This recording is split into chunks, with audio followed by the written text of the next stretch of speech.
On September 24th, 350.org organized Moving Planet events around the world to raise awareness about the ways that we can fight global warming by changing the way that we transport ourselves. In Rhode Island, we held an open community event at the Woonsocket YWCA, which highlighted the transportation reform work of the Sierra Club Rhode Island, along with the work of our many community partners. We're building bridges and hope is on the way. A better day, a better day. I'm Samantha, I'm a Brown student, I'm a junior, and I use RIPTA all the time. I was here over the summer and I used it to get to my internship. My freshman year I had an internship during the year and I relied on RIPTA to get to my job. I rely on it to get to places like to the grocery store. It's really expensive to keep a car on campus. So most students do use RIPTA if they want to travel into the city. A lot of us volunteer in Providence as well, and we use RIPTA to get to our locations downtown, so RIPTA is definitely helpful for us. I mean, we go up and down the street now and many of our buses are full, let's say on a 20-minute headway. If they were to increase that headway to 30 minutes and had 2 an hour instead of 3, we'd have people hanging out the windows. I mean, not figuratively, but we'd be leaving people behind. So as far as cutting down daytime headway, as we call it, or service, if you want to call it that, I don't see where it's going to happen because it's just not practical to do it at this point in time. I mean, more people are riding the bus than ever because of they don't have a job, they can't afford $80 fills on a gas tank, or $60 fills for a gas tank once a week or whatever it is. Yeah. Which is, again, that comes right back to the same story. The catch-22 is the less people use for gas, the less gas tax they pay, and the less goes into our reserve portion of the gas tax for funding. So, it's kind of like the chase is on. Round and round we go. It's a catch-22 for sure, and that's one of the things we're working on at Sierra Club, the Coalition for Transportation Choices, better way of funding. the RIPTA riders, find a new funding mechanism so we have sustainable, adequate funding. Fingerprints are everywhere. Your footprints are everywhere. You could Jan Ritzma, Executive Director of the Heritage Portal. We believe very much in transportation improvements in walkable cities and towns. Walkable cities and towns, you can preserve what makes that place special.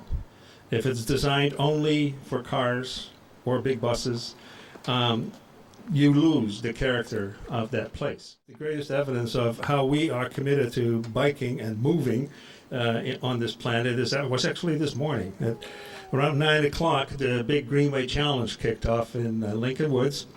It will be ending up at Wallam Lake in Massachusetts this afternoon after some 57 miles of running, bicycling, and paddling. I look around here, one of the greatest pleasures is to work with organizations that I was not familiar with earlier, for example, River's Edge, and Becca Greenwald is sitting there. Woonsocket and the state of Rhode Island is really lucky to have that kind of an organization. So all about engaging youth and improving their community through art and design. And towards that end, we've had youth-led design charrettes that contributed to the production of a wayfinding master plan to reconnect the city of Woonsocket with the Blackstone River. And youth designed this nifty walking map for the Blackstone through Woonsocket, and it's just designed to promote greater public access to the river. We were joined by Congressman David Cicilline, who signed our Go 60 MPG letter to President Obama. Congressman Cicilline was one of the first members of Congress to call on President Obama and his administration to enact the 54.5 MPG standard to help us save money and breathe cleaner air. We've all come here today because I know we all believe that there's a lot to celebrate in our efforts to protect the environment of our state, and a lot of work ahead for us to do. I look very much forward in the coming months to introduce legislation in the House that will create the John H. Chafee Blackstone River Valley National Historic Park right here in Woonsocket, and I'm really delighted to be able to be the sponsor of the House version of that bill. We're all going to have to work really closely together to make that a reality. So I also want to acknowledge, as was mentioned, the city of Woonsocket and the 5 other Rhode Island communities that support the principles of complete and safe streets and have signed into law their goals to include bicycle and walking paths in their future infrastructure plans. Those 5 communities should be applauded, and I really thank them for doing that. But as many of you have heard, there are, and certainly read about, there are those in Washington who are trying to ignore what we are saying about protecting the air we breathe, the water we drink, and the land we live upon. We're not going to let them, thank you, we're not going to let them line the pockets of big oil companies while we're left feeling the pain at the pump. We're not going to let them dismantle common sense environmental protections that were built up over generations in a bipartisan way, while the evidence tells us that destroying the Clean Air Act will cost lives and jobs in our state and in our country. And we're certainly not going to let them deprive our state and our country of our transportation choices, while time and again, they prove that the greatest transit options we have and the greater transit options we can provide, the greater opportunity is to rebuild our economy and build sustainable communities. Thank you for understanding that. I'm proud to be your champion, and thank you for your support.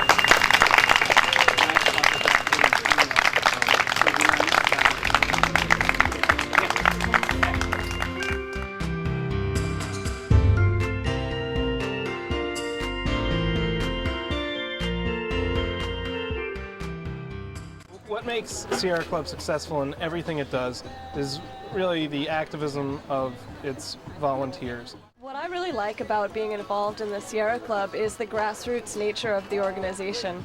I like the fact that we have staff members, but it's it's driven by an all-volunteer executive committee, which Jonathan and I serve on. I also like the fact that it's both national and local at the same time. We have a national office in San Francisco who works on national level campaigns like the Go 60 Miles MPG campaign that we're working on, as along with state chapters around the nation. But what we do in the Rhode Island level is completely driven by what we think are our most urgent priorities. Making better transportation choices is something we can all do. Let's move the planet forward. In the 1990s, we got one of the first systems in the East to get bicycle racks on every bus. And the bus here today does have a bicycle rack, as all the full-size buses do. Our source must be maintained. Our source must be maintained. Our source must be maintained.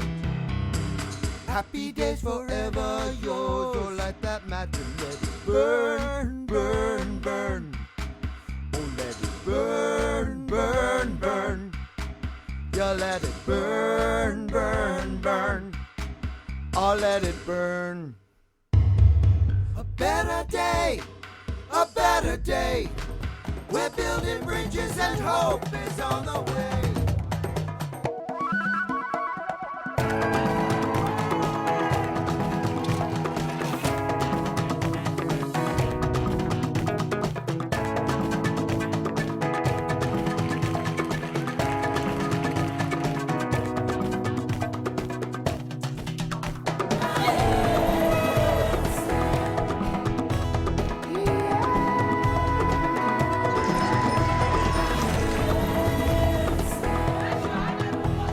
Across the globe gathered today to rally for solutions to climate change. The rally was part of a world